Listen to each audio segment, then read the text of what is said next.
Most things aren't about you. Someone's rude to you, and you spend the next 3 hours replaying it, wondering what you did wrong. Most of the time, it had absolutely nothing to do with you. Their bad day just needed a target, and you happened to be there. If there is one lesson you must learn, it's don't take things personally. The Four Agreements by Don Miguel Ruiz teaches that everyone operates from their own belief system shaped by past experiences and current struggles. When someone lashes out or criticizes, they're revealing their internal world, their insecurities and unresolved issues, not delivering an accurate evaluation of who you are. Someone who calls you selfish is showing you how they define generosity based on their own guilt or resentment. Someone who mocks your ambition is exposing their fear of failure, not diagnosing your prospects. Taking things personally turns other people's issues into your emotional burden. Every slight becomes proof of inadequacy. Every harsh word gets stored as evidence against yourself. You become reactive and defensive, spending energy on battles that exist only because you accepted an attack that was never really about you.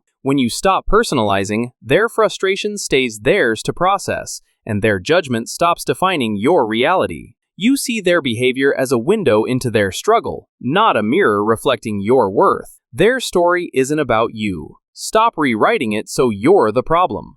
You'll regret neglecting your health. Your body will let you get away with skipping sleep, ignoring exercise, and eating garbage for years. Then, one day, it won't, and by the time you notice, reversing the damage is 10 times harder than preventing it ever was. Skipping basics like exercise, nutrition, and sleep in your 20s and 30s shows up as chronic issues in your 40s and 50s that are far harder to reverse. Small daily deficits accumulate into metabolic dysfunction, cardiovascular damage, and cognitive decline. You skip workouts because you're busy. You eat convenience food because cooking takes time. You sleep 5 hours because there's always more work to get done. Your body takes it all silently for years, then presents the bill in the form of disease, dysfunction, and drastically reduced quality of life. The false trade-off says sacrificing health for career or family makes sense, but that backfires when decline forces you to stop everything. You can't achieve anything without the platform health provides, so make sure to treat it like your foundation. Schedule exercise like meetings, prep nutrition ahead of time,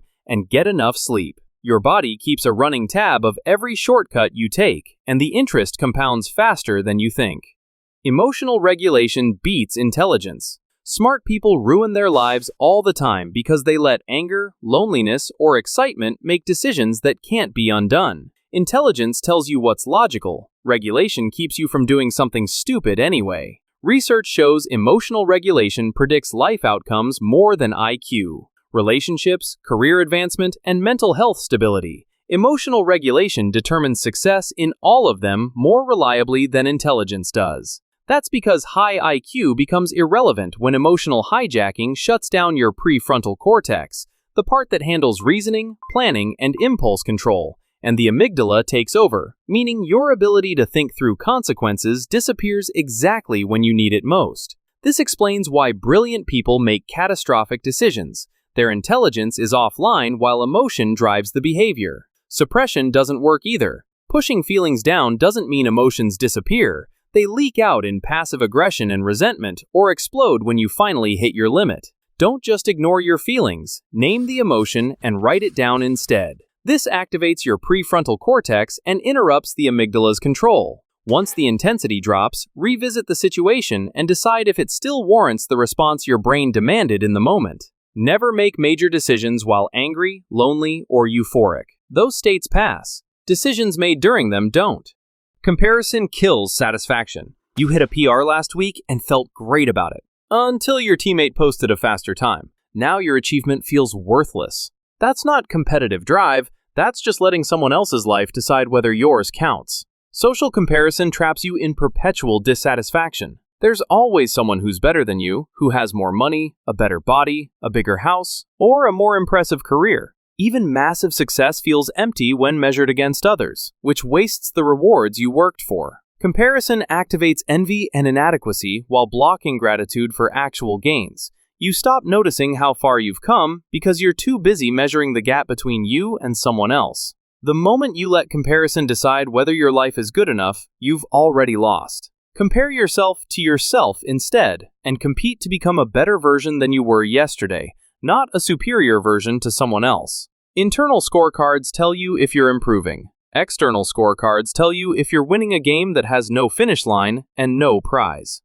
What gets measured improves. Weigh yourself daily, and you'll eat differently without planning a diet. Track your spending, and you'll waste less without budgeting. Measurement doesn't just record behavior, it changes it. When you write something down, it stops being abstract and becomes concrete data you can't ignore. You don't realize how much you're spending on takeout until you add it up and realize you spent $400 in 1 month. You think you're productive all week until time tracking shows you spent 15 hours on email and 2 hours on actual work. Measurement creates accountability to yourself, not through guilt, but through awareness that forces unconscious habits into the light. Studies on behavioral change show that people who track their food intake lose weight even when they're not trying to diet. The same effect shows up with spending, exercise, sleep, and productivity at work. The act of measuring creates a feedback loop that highlights what's working and what isn't, which makes problems solvable and progress visible without requiring massive willpower. Track what actually matters: spending, time use, mood, or whatever other metric affects your life. Review weekly to spot patterns and adjust accordingly. You don't need elaborate systems or perfect discipline. Just measure consistently. What gets measured improves because you can't lie to yourself about what's actually happening anymore.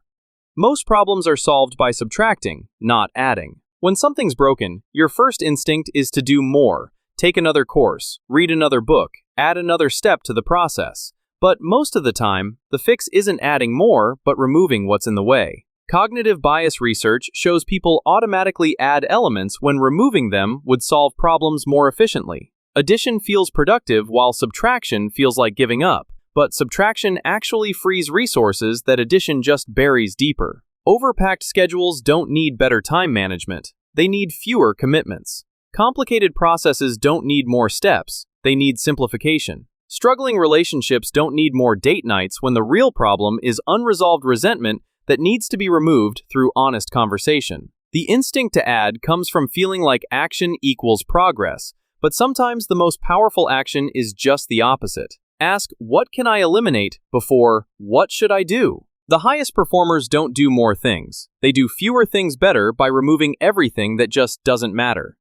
You're the average of the 5 people you spend the most time around. Your income, your habits, your health, even your mood, they're not just yours. They're highly influenced by the 5 people you spend the most time around, and most people never audit that list until it's too late.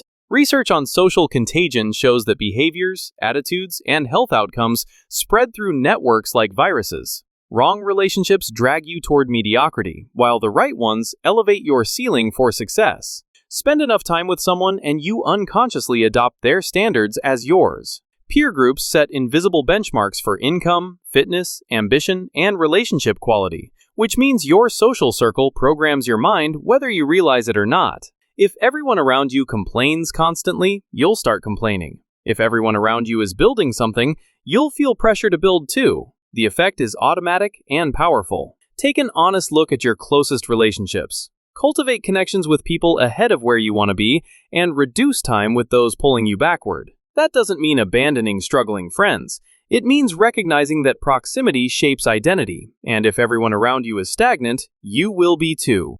Strong boundaries are an act of responsibility, not selfishness. When you say yes to things you don't want to do, resentment builds silently until the relationship cracks. Boundaries aren't walls, they're honest communication about what you will and won't accept. Saying yes when you mean no creates hidden hostility that poisons connections. You agree to help when you're already overwhelmed. You tolerate disrespect because confrontation feels harder. You give time you don't have because saying no feels mean. Then one day, the accumulated resentment explodes and the relationship ends.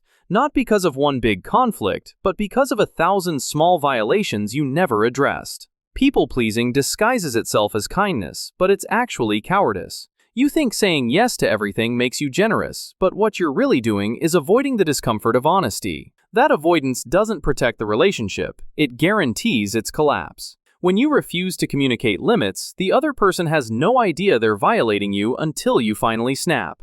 They can't respect boundaries they don't know exist. Strong boundaries aren't selfishness, they're responsibility. responsibility to yourself to maintain your own capacity, and responsibility to others to tell them the truth about what you can actually give. Trying to please everyone means you please no one, including yourself. Clear boundaries let others know where you stand, prevent misunderstandings, and create sustainable connections built on honesty rather than just you silently keeping score. Listening matters more than what you say. Most people aren't really listening, they're just waiting for their turn to speak. When you actually listen, people feel it, and that feeling builds trust faster than any clever thing you could say. fMRI research shows perceived listening lights up the brain's reward system and makes people feel more positive toward you than persuasive speech. Poor listening destroys relationships and closes opportunities, while great listening builds influence without you having to work for it. The problem is, most people aren't actually present in conversations. They're either planning their response or completely checked out. You're half distracted by your phone while they're talking, or so busy preparing your counterargument that you miss their actual point. They notice, and it shuts down trust instantly. Active listening means giving full attention, reflecting back what you heard, and asking clarifying questions instead of immediately offering advice or redirecting the conversation to your own experience. Resist the urge to formulate responses while they're still talking. Let silence sit after they finish instead of rushing to fill it. Listening isn't passive. It's the most active thing you can do in a conversation, and it creates connection that talking never will. Ask for help when you need it. The people at the top aren't the ones who figured everything out alone. They're the ones who ask the right people at the right time. Refusing to ask for help doesn't make you independent. It caps your growth at whatever you can figure out by yourself. Someone has already solved the problem you're grinding on for weeks. Someone knows the shortcut you're trying to discover through trial and error. And someone has the connection you need but will never get because you're too proud to ask. Top performers ask constantly because they know their own knowledge has limits and other people's expertise fills the gaps. The resistance to asking comes from pride, fear of looking weak, or the belief that struggling alone somehow proves your worth. It doesn't. You end up overwhelmed, isolated, and stuck when one conversation could have changed it all. People aren't judging you for asking. They're usually eager to help because it validates their expertise and makes them feel needed. Don't wait for someone to notice you're struggling. Asking for help works better than suffering in silence and hoping someone reads your mind. Most people want to help when asked, but they're not going to force it on you if you pretend everything's fine. Experiences last. Possessions don't. That thing you bought last year? You don't remember it. But the weekend trip, the concert, the dinner with friends? You're still talking about those. One fills your space, the other fills your life. Buying stuff excites you for about 3 days before it becomes invisible. You want the thing desperately. Convince yourself it'll change everything. Then it sits in your closet or on a shelf collecting dust. Hedonic adaptation means the thrill fades fast, and you're left with clutter that requires maintenance, takes up space, and eventually becomes something you have to deal with when you move. Experiences work differently. The trip gets better every time you remember it. The concert becomes a story you tell for years. The dinner creates inside jokes that last longer than any purchase ever could. Experiences strengthen through retelling and create bonds through shared moments, while possessions just sit there reminding you of money you spent. Before buying something, ask if you'll remember it in 5 years. If the answer is no, redirect that money toward travel, learning, or shared activities that actually stick. When you look back on your life, you won't remember what you owned. You'll remember what you did and who you did it with. Your possessions will end up in a landfill. Your stories will define who you are.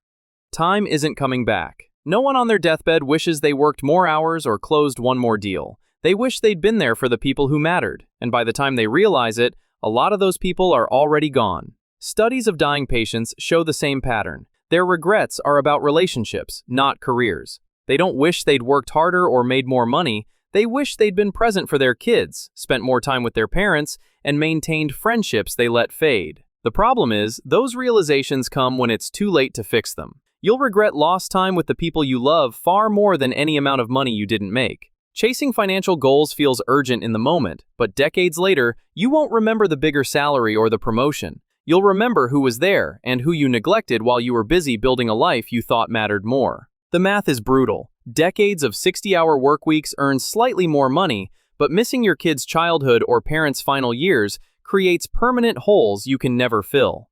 Schedule non-negotiable time with loved ones, and protect it like it's your most important meeting. Choose presence over promotion when they conflict. You can't buy back time, and the people you love won't wait forever. These aren't lessons you learn once and forget. They're patterns you either recognize and change or ignore until regret forces the realization. Life teaches them all eventually. Just hope it's not too late.